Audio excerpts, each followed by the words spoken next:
Want to stop juggling spreadsheets, calendars, and a dozen apps just to run your rentals? Logify makes it easy. It's an all-in-one toolkit for hosts. Build a direct booking website, automate guest messaging, and keep all your channels in sync. Running your rental business your way has never been simpler. And for Good Morning Hospitality listeners, you can get 20% off any yearly plan with code GMH20. Just check the link in the show notes to get started today. Welcome to Good Morning Hospitality, your one-stop shop for the latest news, noteworthy trends, and thought-provoking discussions across the industry. From hotels and short-term rentals to all things travel and hospitality, you'll find each episode equips you with the information that you need to start your week. Join us on Good Morning Hospitality every Monday, wherever you get your podcasts.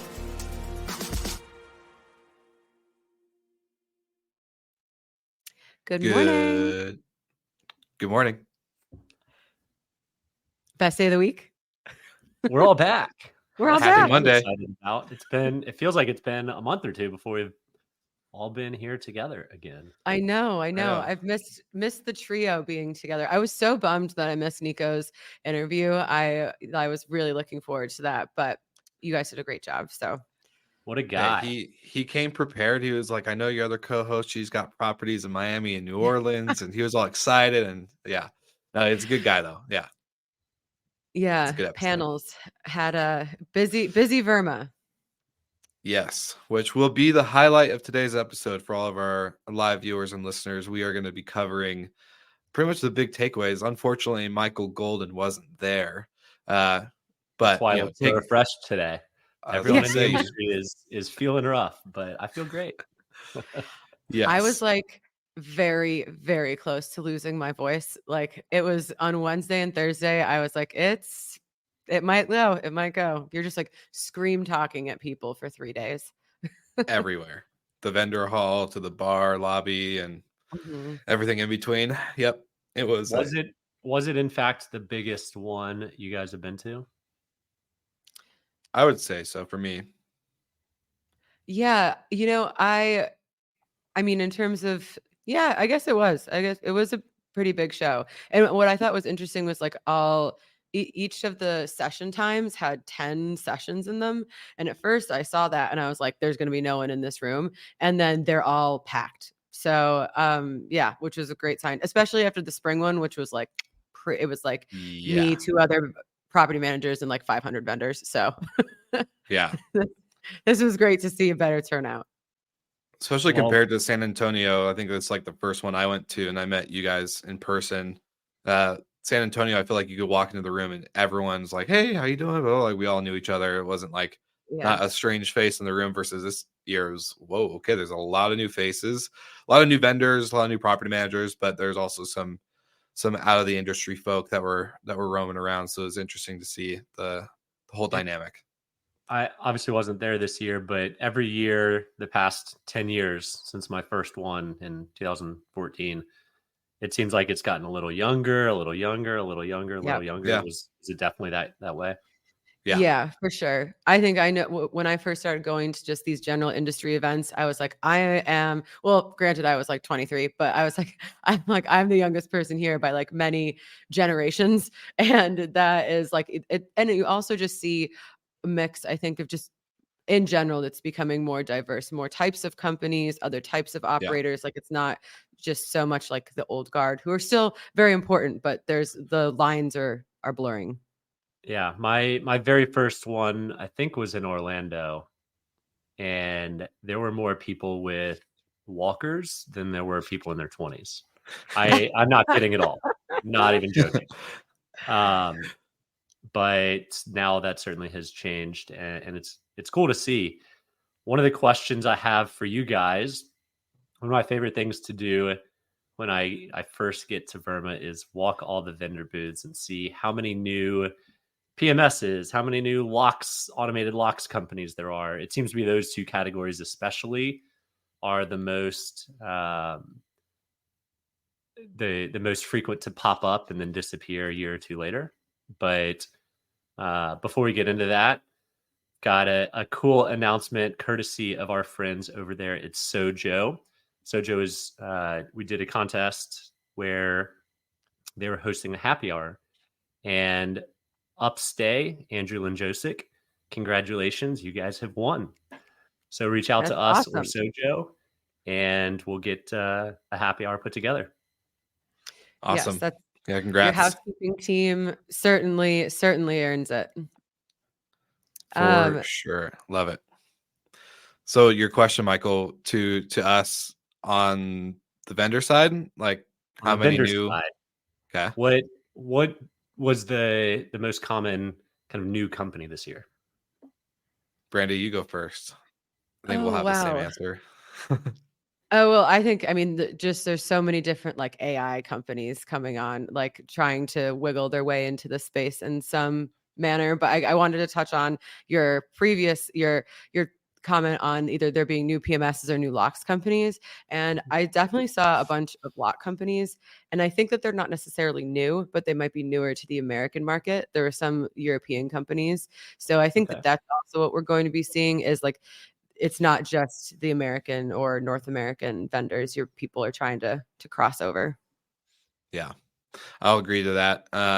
Except for shout out to Sam Dundis from Bestie AI, who was the best AI vendor on the floor, even though they didn't have a booth.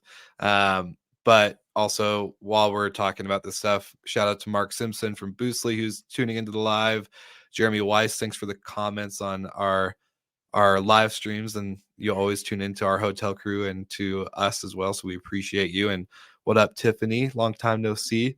So just want to get shout outs to our live viewers. But yeah, I'll agree. There was a couple new PMS companies that I saw, but more like the approach of, hey, let's not get a booth. Let's just walk the floor and connect with not vendors, but operators and see like, where do we fit in the mix? And, they're kind of playing more incognito. But that was pretty much it. I would say maybe there's a couple, maybe too many guest like facing apps, like all the we're gonna be Agreed. yeah, that was the one I saw the most where it's like, oof, okay, really saturated market here with the guest communications piece. And there's gonna be, we all know, like for any category of our tech in our industry, there's going to be a dominant player, and so it's going to be interesting to see who those top 2 or 3 are in a year or two, because I think it won't be this many companies continuing in the future. Yeah, I think what's also interesting is you're seeing a lot of these companies blend together, right? So there's, companies are now doing not only your guest communication, but your locks and your ops management, and they're all kind of blending together, but some of them are missing one component. Like they all have something in common, but are missing one piece here or there. And I think that we'll just continue to see like that consolidation, as we go forward. Agreed. I think Yeah. long term, there's going to be kind of 2 logins. There's your front of office and back of office logins. You have your PMS with pricing and accounting and all of that. Then you'd have your locks, automation, guest app, those types of things on the other side. So I do, that trend certainly continues to happen. I think we'll see more and more of it. We've talked a lot on this show about the consolidation on the vendor side, and it's only set to continue to consolidate as we have not a ton of VC funding flowing into the space. So your opportunistic larger companies are going to continue to peel off, purchase the smaller companies that might be kind of running out of capital. So, but at the end of the day, it's a good thing for operators, because I know, Brandy, you hate having 15 logins. I know. I was actually thinking about that this morning as I was logging into a lot of our different platforms. I was like, and then, like you're keeping track. I mean, this is just like simple administrative stuff, but you're keeping track of everything through like LastPass or whatever. And it's like some of these things all have the component, like, again, this like everybody's kind of overlapping in certain areas, but not enough for you to get rid of one of them. And it was interesting. I was talking with some vendors that were coming up to me, and then also some people that reached out to me on LinkedIn afterwards about some of the products that we use at Romy. And, since we started using some of these products, all of those vendors have maybe added features. And so what I was telling the vendors I was talking to is or the operators I was talking to is the reason what we singularly use a product for, you might not need the whole stack of products that we're using, because maybe you just need 2 or 3 because they now do everything. But for us to go and get rid of one of those products, we wouldn't do that now because we have all these systems built out, and maybe we want something very specific that they offer. But I think it's a win for the operators because you can kind of get more out of the one service that you're paying for. Yeah, I think the vendors need to do a really good job of having actually deep integrations, not just surface level integrations. Yeah. Because surface level integration still doesn't really do you much good. It might pull a little bit of data, but it doesn't kind of eliminate the need to log into XYZ platform every day. So if you're listening and you're a major vendor, don't take the shortcut and just have as many integrations as possible. Have a number of very deep, meaningful integrations, because that's the direction the industry's going.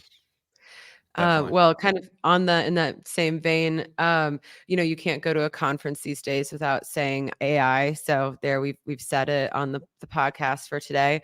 But I think that's where there's real fun opportunities is on in the vendor space of really using that technology to take the operations up a notch and really start to simplify things more. So, there was a lot of discussion about AI from an operator perspective and how you can be using that. But I think that the real change is going to be coming from the vendors and how they can, use AI to make our operations a bit smoother. Yeah, I think it's probably a fool's errand as an operator to try and figure out AI on your own. Let the vendors figure it out.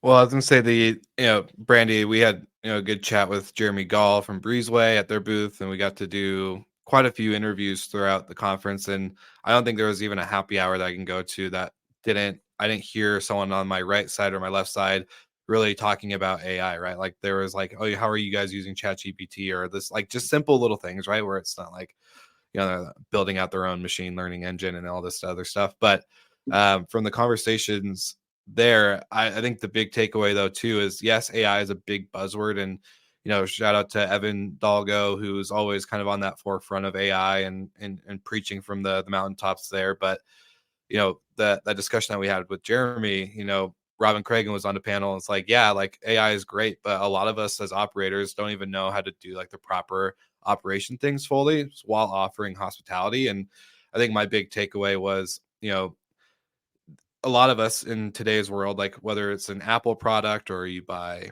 something, you buy a piece of tech, whether it's AirPods or I don't know, you could buy anything, right? And it's advertised a specific way, and then you go to do it. You're like, oh, I love this feature. That sounds great. I'm going to use it. And it doesn't work, right? It's not as advertised. And a lot of vacation rental managers, I think maybe back in the day, it was all about unit count and inventory and, all this other stuff. But now it's actually about being as advertised. And to Robin's point, we shouldn't be focusing on AI until we actually nail that stuff down first. So I think it's a give and a take type deal where it's be as advertised. If you're and again, there's a lot of moving parts, just like there's a lot of moving parts of building a tech product. But I think, AI is great, but we need to focus at the core first and make sure that's actually being consistent before AI is fully unraveled into the tech stack. Yeah, there's a commoditization that's kind of happened on short-term rentals, the mainstream effect, and we'll get into all the different various channels here in a minute. But when the product is pretty much mainstream, then you actually have to differentiate. There's no longer oh, I'm one of 3 operators in my market, people have to stay with us. Mm-hmm. Now you're not one of 3 operators in your market. There's probably 100 in your market. So what's actually going to differentiate you, not only to sign up more homeowners, but also to compete for guests? You have to have actual differentiation. And I would encourage you to either lean heavy on the technical AI side or lean heavy on the in-person, personal hospitality side. I don't think you can ride the fence very well because that message might be a little confusing to guests. Yeah, it was. So one of the panels I was on was about fixing your listing, and we just like kind of brutally went through someone's listing who has like almost a 5-star rating, so they are doing a great job. We just got like very nitpicky, but afterwards, a woman came up to me and she said that she's in a kind of like a coastal Florida market, and she showed me the page of, if you go and look at any homes in her market, and it's all just this sea of blue. It's all just pools.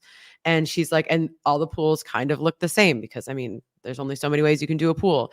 And she was like, we were kind of brainstorming ways that she can differentiate her listing. And I think that's, people are starting to see that, that it's difficult, that there aren't like a lot of levers that you have to pull, but people are starting to get creative, really put more like stock into, okay, having really great photography, maybe trying to tell a story that, is the same throughout your listing and your website and your socials if you have them.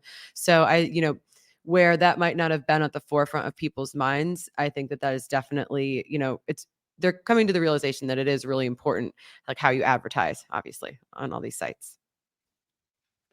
Yep, being as advertised, super important. Mm-hmm. I think another one too, Brandy, and you always talk about this, but I think I'm hearing it more, especially walking through like the vendor hall and talking to other operators. And my favorite kind of question to ask vendors is like, they're always asking me, and Brandy, probably you too, and Michael, you too, like, what are you guys hearing out there? Like, right? Like with the podcast, you probably hear so many things. And my question turned back around to them is like, what are you hearing from your customers? Like, you have a pulse on operators of many different sizes, many different destinations. I would love to know their actual, pain points or the conversations y'all are having with them.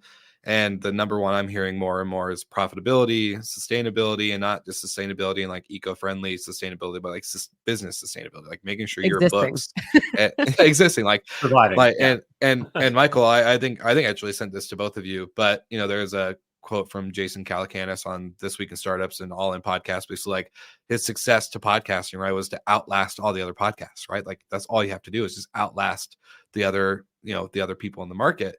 And I think, it kind of comes true, like in business, in our industry or any industry, like you just have to stay in business. It's not about starting a business and raising funding and being all flashy and cool. It's about like actually being here in the long run. So And hearing that conversation.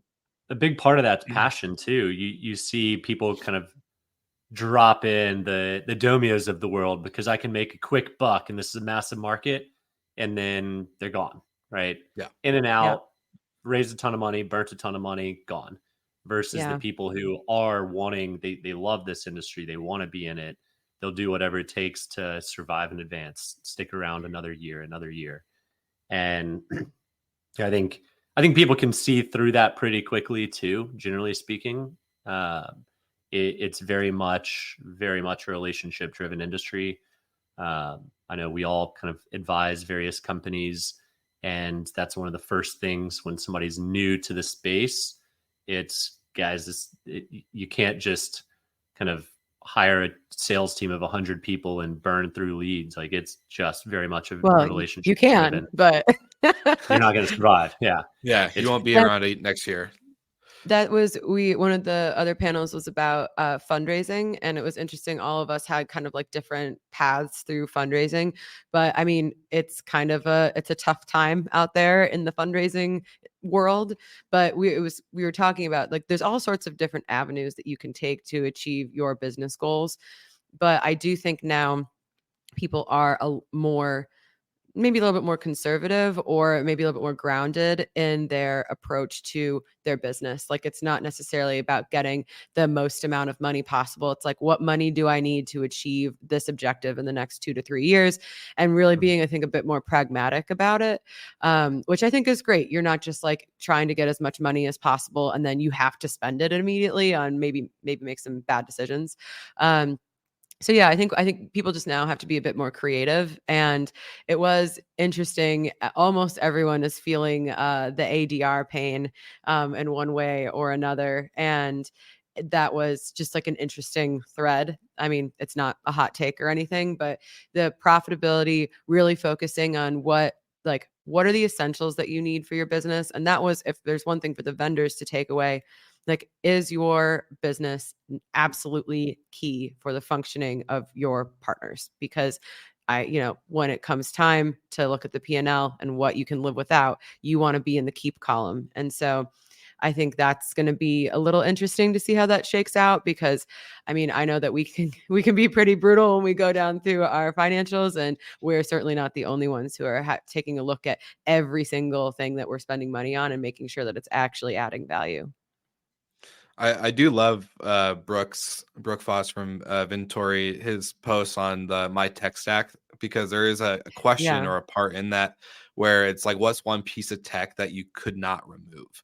And to see those answers, whether it's people are struggling with ADR issues or compression, down to maybe an economic downturn, like even if the worst of the worst happens, I can't remove this piece. Usually it Slack. involves a yeah, I I'm was just kidding. gonna say it usually involves like a Right? PMS or Stripe. It usually involves like the PMS or something that's pretty operationally needed, but it's been interesting to see those answers. But Brandy, you and I had the opportunity to sit down with the new owner of B&B Finder and kind of talking about OTAs and distribution. And I know Book Direct, Mark Simpson, who is watching, is probably going to hate me for saying this, but Book Direct is a very talked about topic in our space, and it's I don't know. I love the way Mark and a couple other people approach it, because it's like, hey, there's actually like more than just building a website. Like there's all these things that you can do, and it's a long game. It's not going to be an instant gratification type deal. But I think the way that people are looking at distribution now, and the way new channels like B&B Finder or whoever else is popping up are able to now actually be a way to prove their seat at the table, where they're not going to get cut because of X, Y, and Z commissions or whatever the structure is.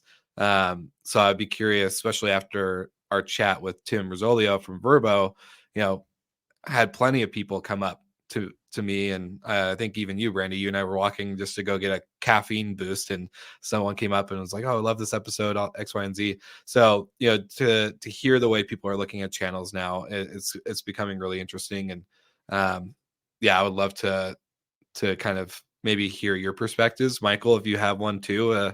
I know you weren't at VRMA, but I think you're definitely heavily involved. So Well, I had an entire day where I think I met with almost all of our OTA reps on Tuesday. It was literally just like all these different I know you meetings. left me all alone to record. I did. I had to go do my main job. Yeah. Um, but I think, I'm skeptical sometimes about the new players that come into the space. Not saying that they can't be successful, but how much value are they actually going to provide, and then how do they connect to the PMS that you have? Because I think that can also be like, what channel manager, if they're connected through a channel manager, are they using? Because okay, if I'm not using, if I'm using Rentals United but I'm not using Booking Pal, and you have to use Booking Pal, do I want to add that, or vice versa? So I think that it's going to be interesting to see how that plays out. And also, I like having all of these distribution channels, because it starts to, your dependency on one of them starts to fade. And no, you never want to Yeah. really be super dependent on one OTA for your revenue. So I kind of like having a little bit of distribution. And then it also is, after a couple months, maybe a year, you try one out. And if it's not working, you can cut it. And that's not going to have a crazy impact. And you're also reaching, I think, like we've talked about Amex on here, the potential for that distribution platform is amazing. You like to reach all these people that just might not even have thought about it before, but this is a cool new way for them to spend their points. I'm very, very excited. I would love to get on there soon. So Something that's already mainstream and actually has a client Yeah. base. It's like, wow. Yeah. All right. Perfect. Brandy, help us understand like your breakdown by channels, if you don't mind. No, not at all. So for us, even all the way down into the niches like the Marriott Homes and Villas and the It's I actually have it pulled up right here. Doug Truitt, our wonderful head of commercial, has built out. We have this like really crazy dashboard database. I look at it like every Shout out 30 to minutes, Doug. even though it only updates every 2 hours. I'm like, maybe the numbers have changed. So tied for first is Airbnb and our direct site. And that was I mean, the rebrand really helped, and we've done a lot of work in our direct site. And then booking.com is third. Verbo and the Expedia family are next. And like everybody else now is like kind of equal. And then Marriott. And then there's just like a little sliver of some random ones that we get through. Marriott, Is- like is- 5% or something. Marriott as of today is 4.5%. So Okay. Is Hopper Homes all the way at the bottom with 0? Hopper is lumped into our others category. Nice. But so, and that's the interesting thing. Marriott, I mean, even though I say like, basically 5%, that's not a small number. And so we That's really like, great. and that's why I kind of look to the newcomers like Amex and Hyatt. When Marriott started, we were kind of like, this is, frankly, just kind of like a thing to put on pitch decks. And, Yeah. but then, I mean, they've really become a great partner and a significant source of revenue. So that's why I have hope for, Yep. some of the newcomers that if they can provide value, I mean, then we love to work with them. I'm personally, I've just seen too many niche OTAs like pop up and disappear that I'm very skeptical they can survive. I am very positive on the Marriotts and the Amexes and the Hyatts, and then, who's next, IHG or Hilton or whoever, Citibank or whatever, insert mega financial Yeah. or mega hospitality group. Because they already have the customers, competing with the major OTAs. Just ask Hopper. I mean, they've raised $750 million rather, something like that, and they're really struggling to compete. So Yeah, if it's you a can't, nasty game. it's a brutal game. And so, I mean, I think niches can play in certain segments, like ultra luxury. Luxury retreats was a nice business until Airbnb bought it and kind of got it lumped back into Airbnb's inventory. But I think broadly speaking, if you can have 5% come from Marriott Homes and Villas and 5% come from Amex and 5% come from, insert future platform on top of the big three and Booking Direct, that's very diversified. You're in a good position. So if you're listening to this and you're getting 100% of your bookings from Airbnb, stop. If you're getting 100% of your bookings direct, also stop, because that's also not a safe way of doing it. Anything can happen, right? Your site can crash, get hacked, and it'd be a week before you come back on. You can take 0 bookings until then. Well, we saw that because we had our PMS migration, and then the next thing that we were doing was the rebrand. So we had this kind of like makeshift site. You could still book, but it wasn't as smooth. We lost so much of like the back end SEO work, all our backlink. I mean, it was just kind of, it was bad. And so you saw our direct bookings drop significantly, which we knew was going to happen. So we planned accordingly. But if that was our only source, that would have like crippled the company, So, and I think, I've in my now, I guess, famous Brandy rants about Airbnb, which I've come to accept that is a thing now because several people at the conference came up to me. I just love how many people at the conference came up to both of us and were just like, I love a good Brandy rant on the podcast, and very inspired for the new shirts that will be coming out in the next month or so. Brandy rant shirts are on the way, everybody. I've accepted it. But so we had these issues with Airbnb, which we talked to their team about at the conference. But like that, I mean, Airbnb is, like I said, tied for first with our direct site. So like that has a huge impact on your cash flow and your revenue. And I just, when I hear about operators being so dependent on one OTA, that's so nerve-wracking. You're basically held hostage. And it's your own doing. So you can get out of that situation. Yeah, Yes. 100%. Well, All right. it's a great. Any last highlights that you guys want to cover before we drop? Well, mine is like, it's not necessarily it's not specific, but I always kind of like wax poetic after these things because I just really love our industry so much. I like it gives me like the warm fuzzies when I leave. Like I just had with so many great conversations with new people, like new operators, new vendors that I met. We get to see our partners in person. We got to spend time with the wonderful people at TravelNet, and like, they had a big, beautiful booth, and get to actually spend time talking to them and getting to know them and building that relationship. And that's like what I love about all of the kind of the in-between moments at the panel sessions, or between the panel sessions and at the bar and whatever. That's just like, we have so many great people in this industry, so many intelligent people, and I love getting to spend time with them.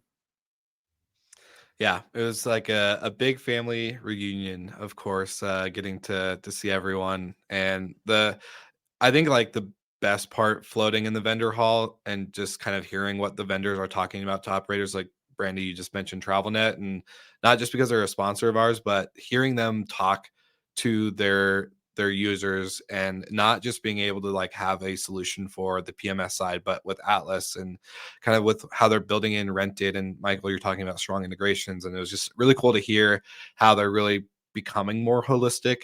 I think that's really important. And I got to spend a couple of days in Vancouver, Canada, with the Operto team, and kind of hear how their recent acquisitions are now tying into the main Operto platform, and just seeing that like that strong foundation side from the tech is really exciting. I think it's going to continue to get better. Hopefully, like last year, I felt like every new company could have ever popped up, and now this year, I feel like, all right, we're done with new companies. We're ready for the companies that have a stake in the industry to really build out and become bigger and better and more, I guess, built. So again, very exciting. And quick shout out to Jimmy, who is tuning in live on LinkedIn. He's got a good question. Michael, you have any kind of thoughts, or Brandy, any thoughts on answering his I question? wasn't at the conference. Yeah, I would say at the conference, I mean, visually, Airbnb had the biggest presence. They had a huge booth and lots of people in pink vests. They weren't on any panels. I don't really know what their lot, like there was an OTA Wars panel that they weren't on, I don't think. I think that Verbo is definitely trying to be more collaborative. There's a lot of people that had a lot of questions, and they're certainly out there, putting in the FaceTime. So that's great. Booking.com was there. I mean, they're there. They had a big team. Those are just, I mean, obviously, like those are kind of like the big three that you'd expect. But Airbnb is always kind of quiet, which I find to be interesting considering that they are usually a big PR machine. Interesting. What about of the newcomers? Hopper, Marriott Homes and Villas, Hyatt, Amex, were any of them there in a? No. So Amex and Hyatt. Sure. Marriott was there, Yeah. but Hyatt and Amex, they didn't. I mean, if they had reps there, they were like incognito, so I don't think they did. They're going through Booking Pal, so that's kind of, I think, their rep there. Hopper, they sponsored the Wi-Fi, so that was there. Yeah, had a couple interesting. Anyways, B&B Finder. Again, I think B&B Finder, that was a cool episode to hear Eric's history. So I'm very curious to see how this all plays out for them too, being like the non-commission OTA. I think for me, I want to see this. I want to see it build out. I think it's I think it's going to come to outlasting, the competition, and not that you're going to outlast Airbnb or Verbo as public companies, but I think you can definitely outlast the onesie twosies who are just trying to put their toe in the water and aren't really making any traction. Well, it's not a zero-sum game. So, people like to have options. Yeah. Taking any amount of the bookings away from the major ones is a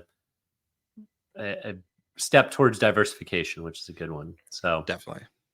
Awesome. One Well, actually quick thing, sorry, before we wrap up, that I thought was really positive is just that it was it was a lot of positive energy. There wasn't a lot of vitriol or negativity. And I think that is always a good thing. It feels very collaborative, very positive, and hopefully that, brings us good things going into a new year. Yeah, awesome. definitely heard a lot of partnership talks, so that was really cool.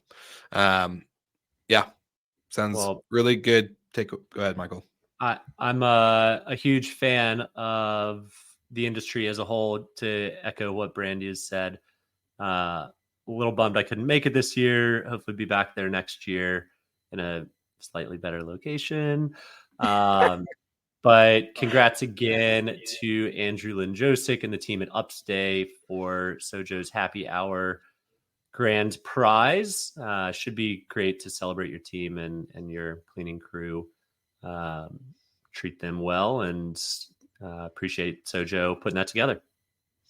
Definitely. And it's great to see you too, as always. And for all of our live viewers, thank you for tuning in and engaging with the conversation. It's good to see some familiar faces and some that we haven't fully met yet. Shout out to Jeremy again out in Israel. We are always thinking of you and hope you guys are doing okay out there. And yeah, we look forward to seeing everyone again next week.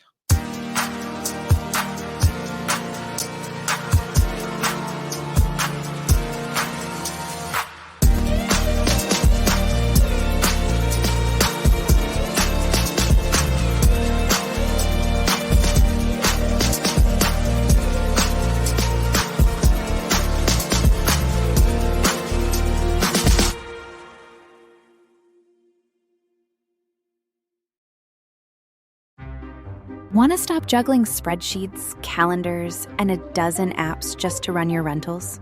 Logify makes it easy. It's an all-in-one toolkit for hosts. Build a direct booking website, automate guest messaging, and keep all your channels in sync. Running your rental business your way has never been simpler. And for Good Morning Hospitality listeners, you can get 20% off any yearly plan with code GMH20. Just check the link in the show notes to get started today.